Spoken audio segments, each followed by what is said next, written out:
semua, balik lagi di Sisi Dunia.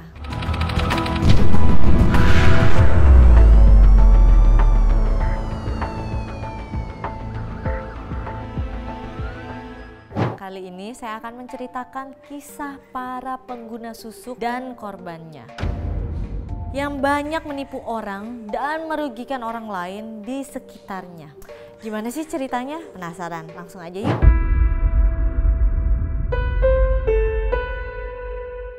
Jadi MOP Lovers, kasus susuk ini sangat banyak diminati banyak kalangan remaja hingga orang tua sekalipun. Banyak alasan menggunakan susuk untuk menarik lawan jenis maupun menambah aura agar disenangi banyak orang.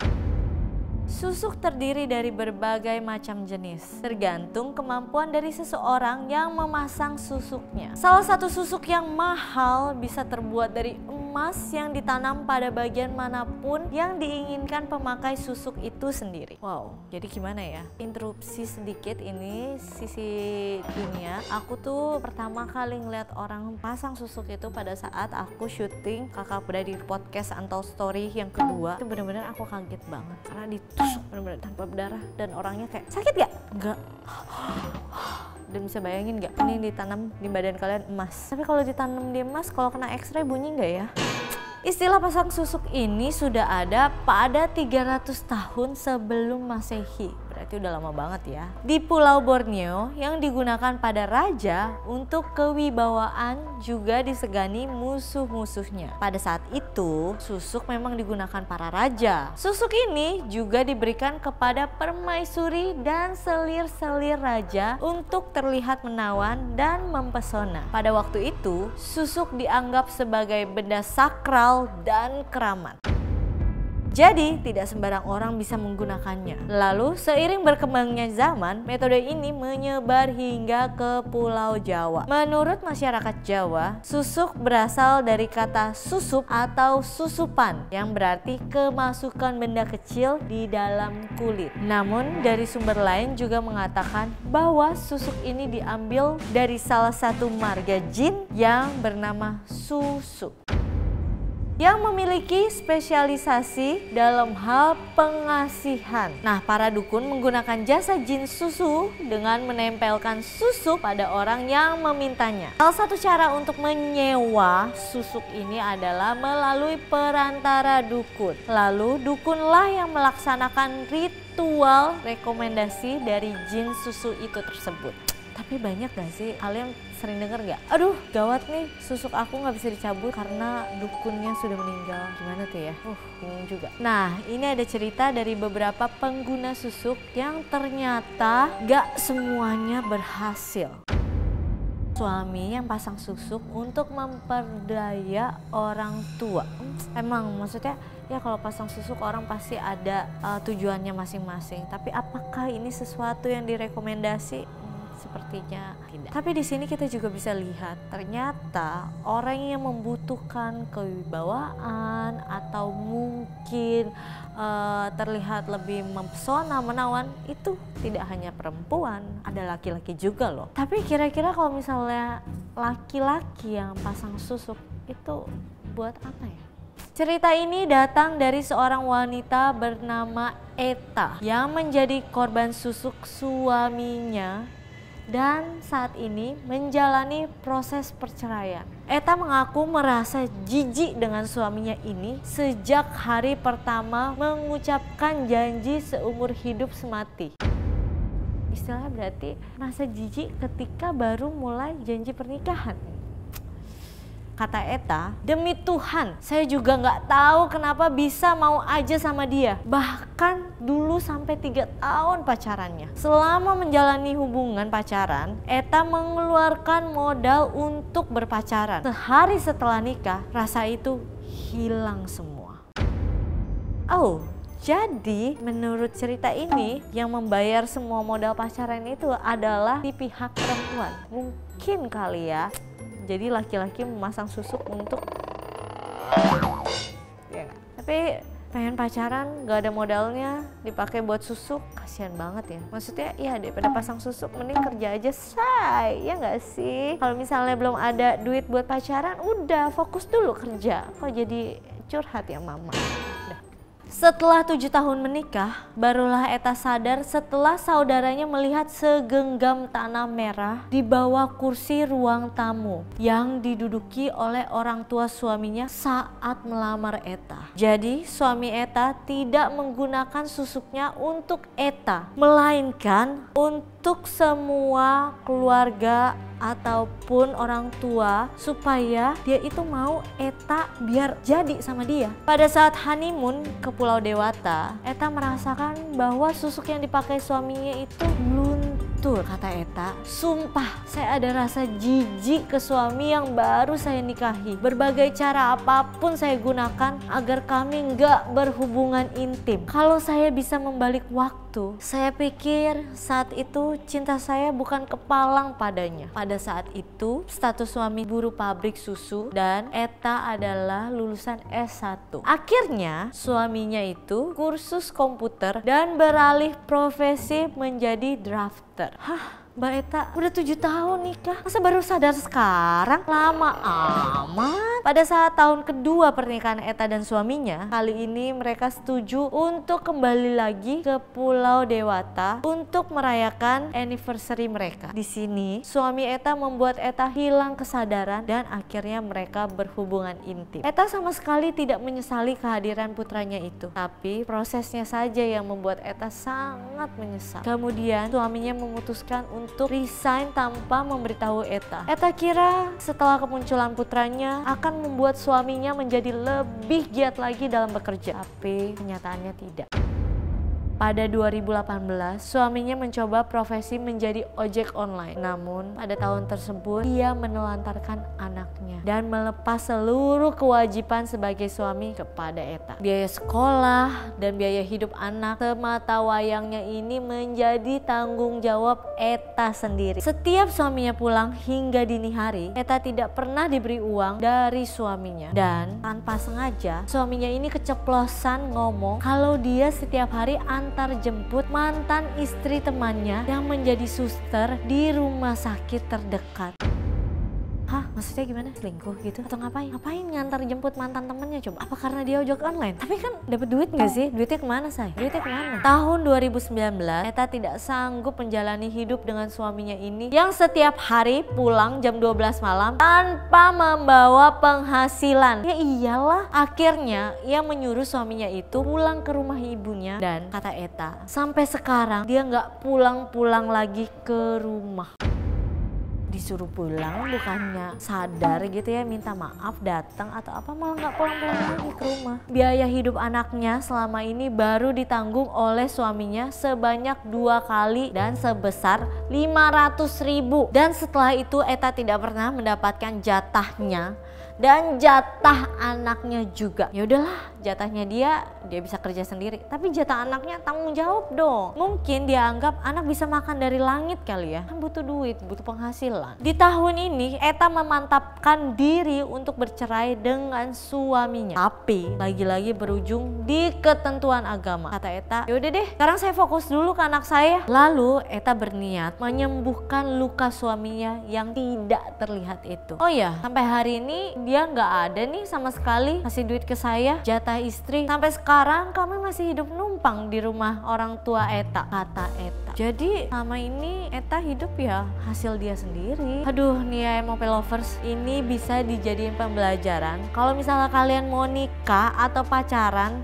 niat serius dalam hati ya, jangan karena suka aja terus kalian maksain dia harus nikah sama kita, tapi ujung-ujungnya kita nggak tanggung jawab. Nggak boleh kayak gitu ya, jangan ya, no. Jangan dicontoh, oke? Jadi kalau misalnya mau deketin orang, kita harus berusaha dulu.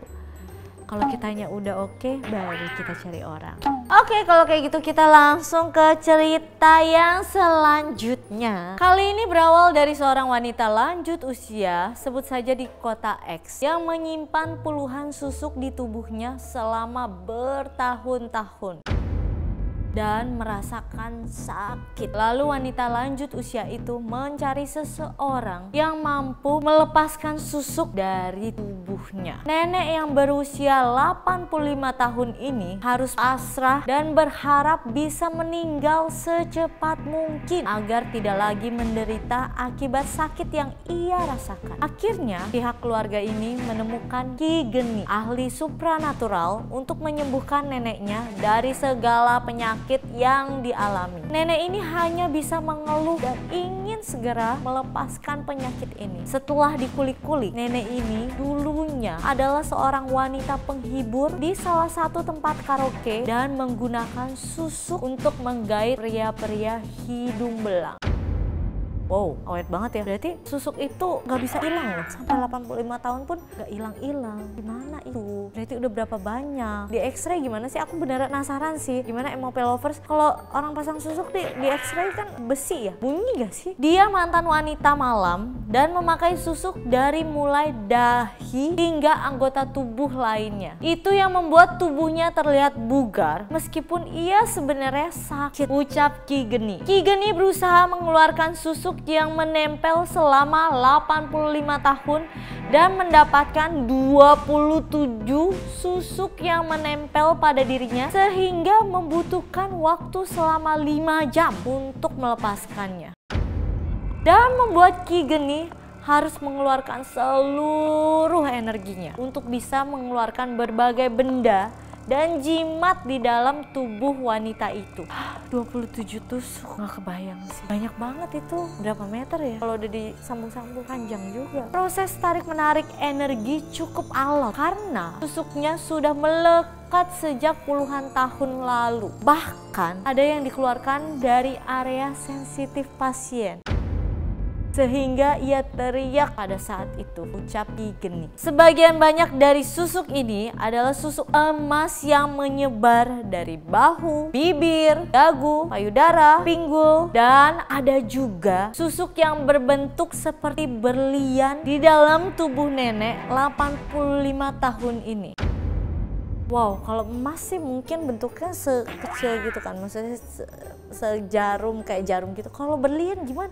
Berlian kan biji gitu, biji dimasukin gitu. Maksudnya gimana sih? Gak ngerti. Itu kalau misalnya abis dikeluarin itu bisa dipakai lagi nggak? Maksudnya dibersihin, mengkilatin, dijadiin cincin gitu. Nggak usah dimasukin ke tubuh, jadiin cincin. Lebih bagus nggak sih? Setelah terlepas dari susuk ini, wanita lanjut usia itu meninggal dunia 1 bulan kemudian. Jadi mungkin ada kata orang yang, oh iya ini susah meninggal ya karena di dalam tubuhnya ada susuk. Tapi setahu aku ada kata orang yang katanya bisa digebukin apa sih, dipukulin daun kelor gitu. Tapi nggak pernah tahu. Jadi MOP lovers, kalau misalnya kalian ingin mencoba sesuatu, kalian harus riset dulu, cari dulu bener-bener ya. Kalian lihat itu susuk udah 85 tahun nggak hilang-hilang dan susah banget dicopot ya, malahan udah ada yang sampai bersatu loh katanya. Gimana coba? Jadi kalau bunda saranin mendingan gak usah dicoba. Kalau misalnya kalian mau tampil lebih menawan, rawat diri, perawatan aja.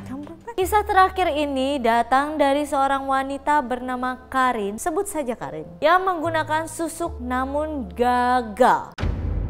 Tuh, kasian banget loh. Ini udah coba-coba, gagal. Tadinya mau cantik, mungkin mau menawan, malah jadi buntung. Gimana tuh? Awalnya, Karin mengenali susuk pengasihan ini karena kisah cintanya yang mengenaskan. Pada saat itu, Karin sudah melewati usia ideal untuk menikah. Karin belum juga mendapatkan tambatan hati saat usia Karin sudah menginjak 33 tahun. Kemudian teman Karin menyarankan untuk dia menggunakan susuk. Dia bilang kayak gini nih ke Karin, udah pakai aja susuk, kali aja bisa dapet jodoh. Emang kadang orang-orang ya, ingat lagian jodoh itu di tangan Tuhan, bukan di tangan susuk, ya kan? Kalau misalnya emang kalian maksain terus ternyata nanti kandas di tengah jalan, bukannya lebih sakit lagi. Jadi cari yang pas, jangan buru-buru, tenang aja. Karin pun mendengarkan omongan temannya itu karena ia sangat ingin menikah. Dan akhirnya Karin menggunakan susuk yang ditanam di atas alis. Benar saja, setelah itu Karin lebih bersinar. Bahkan orang-orang yang dulunya tidak menghiraukan adanya Karin, kini mulai menganggap adanya Karin. Dan banyak yang bilang, Karin kok makin glowing? Kecantikannya ini membuat banyak pria baik orang lama dan orang baru mengejarnya. Salah satunya Don't Worry, seorang pengusaha mapan yang langsung membuat Karin jatuh cinta. Lalu menikahlah keduanya. Awal pernikahan mereka merupakan momen kenangan manis karena Don't Worry sangat perhatian dan memanjakannya. Karin merasa susuknya bekerja sangat baik pada waktu itu. Hingga suatu hari Karin memergoki Don't Worry selingkuh dengan wanita lain dan gagallah pernikahan pertama Karin. Saat pisah rumah dengan Don't Worry, Karin dengan gagah memberanikan diri masuk ke rumah Don't Worry dan tinggal di rumahnya. Kata Karin, pas aku mau pulang, mau mengemasi barang-barang, emak bedunduk, ono areke ngawe klambiku sisan, kata Karin. Karin melihat suaminya membawa selingkuhannya ke rumah. Itu dia memergoki atau suaminya sengaja? Berarti kayak mungkin dia ngerasa ya udah kita udah mau pisah, ya udah selingkuhanku udah boleh masuk rumah. Mungkin kalau Karin pada saat itu udah kayak zaman sekarang, udah viralnya sudah viral. Setelah patah hati dengan suami pertamanya, lalu Karin menambahkan susuk yang ditanam di bibirnya. Seperti yang pertama kali, yang kedua ini pun membuat pria bernama Don Juan membangun bahtera keluarga bersama Karin. Tapi Bunda rasa Karin emang suka sama yang bernamanya Don. Don't Worry, Don Juan. Habis ini kira-kira Don siapa? Don't say anything, kita lihat aja. Pernikahan Don Juan dan Karin ini selalu memiliki awal yang manis namun berakhir tragis. Lama-kelamaan sifat asli Don Juan ini terungkap perlahan-lahan, memulai untuk main tangan. Wah, yang kemarin selingkuh, sekarang main tangan. Makanya kalau mau nikah dikenalin dulu, jangan ngebet-ngebet nikah habis itu selesai cerai, ya kan pusing juga. Habis itu depresi, sedih. Udahlah, pokoknya jangan dicontoh ya MOP lovers. Gak apa-apa jomblo dulu. Yang penting nanti pernikahannya bahagia dan awet, ya kan? Daripada cepet-cepet berujung kandas, sakit hati, dirugikan. Ajak ceritanya. Karin mengungkapkan bahwa pernikahannya dengan Don Juan ini merupakan pernikahan terburuk yang ia rasakan. Berkali-kali makanan Karin dibuang karena dibilang asin. Setelah itu juga pernah kepalanya ke tembok karena Karin hanya meminta diberi nafkah. Karena tidak tahan lagi dengan pernikahan yang rasanya seperti mimpi buruk ini, Karin kembali menyerah. Karin akhirnya bercerai dengan Don Juan dan kali ini Karin mulai mengeluh sama dirinya sendiri. Dia bilang, jadi sekarang cerai keduaku. Aku jadi heran, masa sih susuku kurang mantap? Setelah 2 kali gagalnya pernikahan Karin karena didasari dengan menggunakan susuk, bukan dengan menggunakan niat yang baik. Ya semoga Karin sih taubat ya, udah 2 kali gagal, masa dia masih percaya, ya gak sih? Kalau kalian udah 2 kali gagal ya kalian berasa, ah bohong nih, mestinya sih udah sekali aja udah gak percaya lagi gitu ya. Tapi ini udah 2 kali, gimana ya? Ya tapi semoga ya MOP lovers dengan kegagalan itu Karin bisa belajar dari kesalahan dan dia bisa mengeluarkan semua susuknya dari tubuhnya dan langsung udah cari jodoh itu harus dari hati, harus cari yang pas, sabar, jangan keburu-buru nanti malah ketemunya yang nggak pas, ya kan? MOP lovers juga. Nah itu dia beberapa kisah dari para pengguna susuk yang tidak patut dicontoh. Ingat ya MOP lovers, tidak patut dicontoh. Mungkin masih banyak cerita lain dari penggunaan susuk ini, tapi cerita yang Bunda sampaikan sekarang ini bisa dijadikan buat pelajaran kita semua. Jangan sampai kita memilih jalan untuk memakai susuk untuk meminta sesuatu. Ya meminta sesuatu kepada yang di atas. Berdoa, berusaha, mencari solusi yang terbaik. Bukan malah pakai susuk. Pokoknya MOP lovers, kalian kalau bisa ya jangan depresi, sedih, malah lari ke hal-hal mistis kayak gini, nggak bener kayak gini ya. Semoga MOP lovers dan kita semua dijauhkan dari hal-hal yang kayak begitu. Jadi kalau kalian ada ide kisah apa yang selanjutnya mau kita bahas, langsung aja komen. Pokoknya jangan lupa kalian like, subscribe, comment, and share hanya di Sisi Dunia. Bye.